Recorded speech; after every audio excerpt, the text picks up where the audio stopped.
Hello everyone and welcome back to another video. Today I'm going to be talking about Mass Effect. I recently played the first Mass Effect game for the very first time, and I have some things I want to say about it. I'm basically going to be talking about what I liked, some things I didn't like so much, pretty much reviewing the game, and of course from the perspective of a first time player. I barely knew anything about Mass Effect, really. I didn't even really know what the game was about. I didn't really know what it looked like. I just heard that it was good, and that's pretty much all I knew.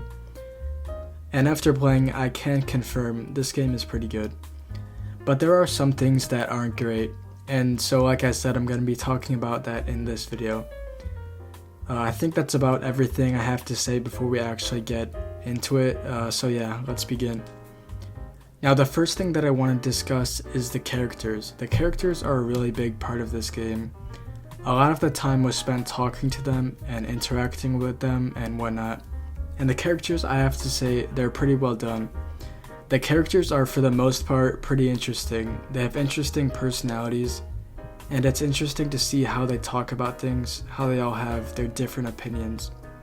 They're all attached to the story. They don't just feel like they're tagging along. You know, they feel real and believable. They feel like they belong there, and that's because of their backstories. I thought it was really interesting to discover and to hear about why they're doing what they're doing and what their motives are. And one thing that I thought was really cool was their visual design. Their backstories are all super unique and different from each other, and you can see that in their design. Obviously they're different races, but what they wear and how they look reinforces their identities and histories. I thought that was pretty cool, and this is part of the depth that they have. The characters all have, like I said, different backstories and motives, and as you talk to them, you see that, and you see the depth that they have. And through their backstories, we learn about the galaxy. From talking to them, we not only learn about them, but the galaxy itself and the history it has, and all these different species there are in it. And the way you interact with them and have dynamic relationships with them is also something that I liked. The part with Rex and the genophage cure is probably the best example of this. It was honestly really cool to be able to change what happens just through talking. And this brings me to the actual dialogue. I really enjoyed being able to say certain things and pick what I wanted to say. And of course at some points it didn't really make a difference, but at times it was pretty interesting being able to change the outcome of some situations by picking dialogue options. And this sort of ties into the Paragon and Renegade morality system, because you can pick certain dialogue options that are either nice or rude. And this also applies to certain situations where lives are on the line, and the stakes are a lot higher than whether or not you want to be nice to someone. In these situations, the dialogue options you pick can change the outcome and even whether people die or not.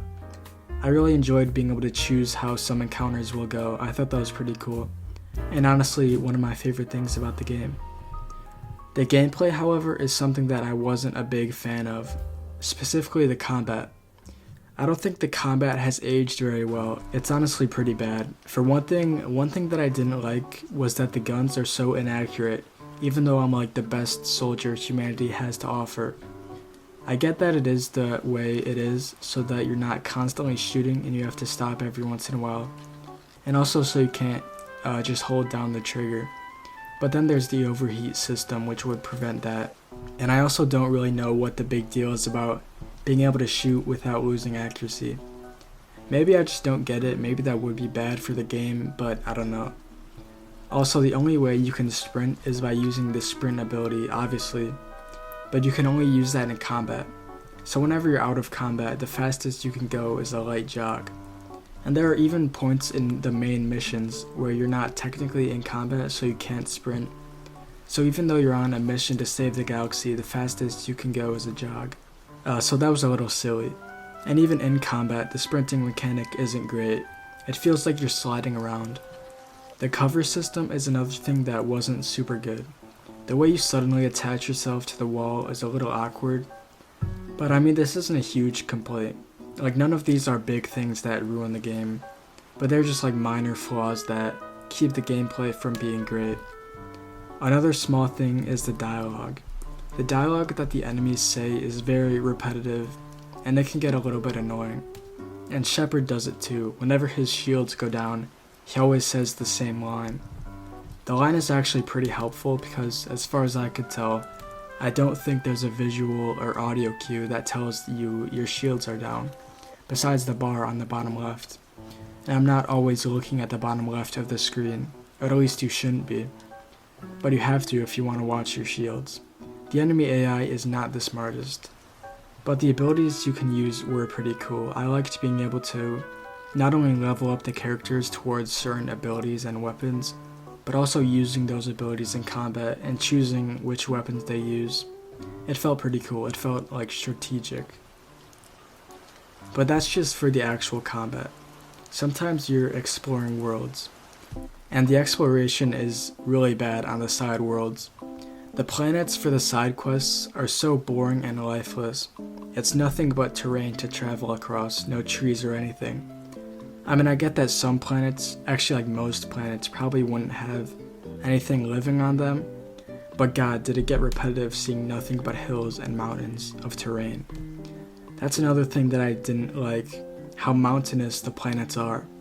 Sometimes it was really difficult to traverse because of how mountainous it was, and of course because of the Mako. I played on the original version. I've heard that it's easier to drive on the Legendary Edition, but I did not have that luxury. It was super awkward to control, and in combat too, it was difficult to aim because you can't change the angle that the gun shoots vertically, at least I don't think. So sometimes that made it hard to shoot things. But about the planets, they were super bare bones, and there was not a lot to do besides collect things and go to reused buildings. Although I did like the colors. The planets had different colors for the land and the sky, and some of them were pretty interesting to look at. But yeah, I was not a fan of the side quests. I got super tired of them, even just like halfway into my playthrough, which was only 18 hours. And the last part of the gameplay is talking to people. Like I said, I thought the dialogue was pretty good. I didn't really have any big complaints with it. I enjoyed it. Although one thing that I want to mention is the inventory management. This is something that I got tired of. Having to delete items just to make room for new ones gets very tedious. And there were times when my inventory was full, so I had to delete new items that I just picked up because I wasn't able to hold them. Not being able to delete your old items instead was a little bit annoying, and I really don't know why there wasn't just infinite inventory space. It's definitely not for realism because carrying 50 guns and 20 armor sets isn't any more realistic than carrying 100 guns and 50 armor sets. So that was something that I didn't really like, but that is quite a minor nitpick. But finally, we have to talk about the story and the main quests. The story was honestly really good. I had a lot of fun discovering things about the world and the universe, and the main quests were fun too. It does start off a little fast with you immediately becoming a Spectre in the Citadel mission, but the mission as a whole I enjoyed. It was a lot of fun to explore the Citadel and talk to all the characters. The pacing is a little bit fast, like I said, with you immediately becoming a Spectre and meeting 3 companions right away, but I didn't take too big of an issue. And like I said earlier, the companions all feel like real people in the world, and they all have believable motives. In general, I really liked the main quests. Most of them are really good. And just doing things and talking to people was really great. And going to the different planets and discovering things like the Rachni and Sovereign was actually crazy. Some of the discoveries were really mind-blowing. It was really interesting to travel across the galaxy and discover things about the world, as well as talking to people. I really enjoyed the story of Saren and Sovereign. The twist was, I thought it was really good. And it's cool to see that Saren's not just trying to wipe out humanity because he hates them for whatever reason, but he's doing it in hopes of being spared by the Reapers. Also, the ending was really good. The ending was really exciting, and there were also a lot of really great visuals. And the fight against Sovereign was really cool. If only we could have been a part of it instead of just watching it in a cutscene. And another thing I thought was pretty cool was being able to finally convince Saren that what he's doing is wrong. You can make him shoot yourself if you pick the right dialogue, which was really cool. But yeah, the story overall I really liked, and overall my thoughts on the game are pretty positive. I'm probably not going to play Mass Effect 2 for a while because I have a lot of other games to play, but I am excited to play it when I finally get to it. But yeah, I think that's all I have to say. I hope you enjoyed the video. If you did, a like or subscribe would be appreciated. Thanks for watching, and I'll see you in the next one.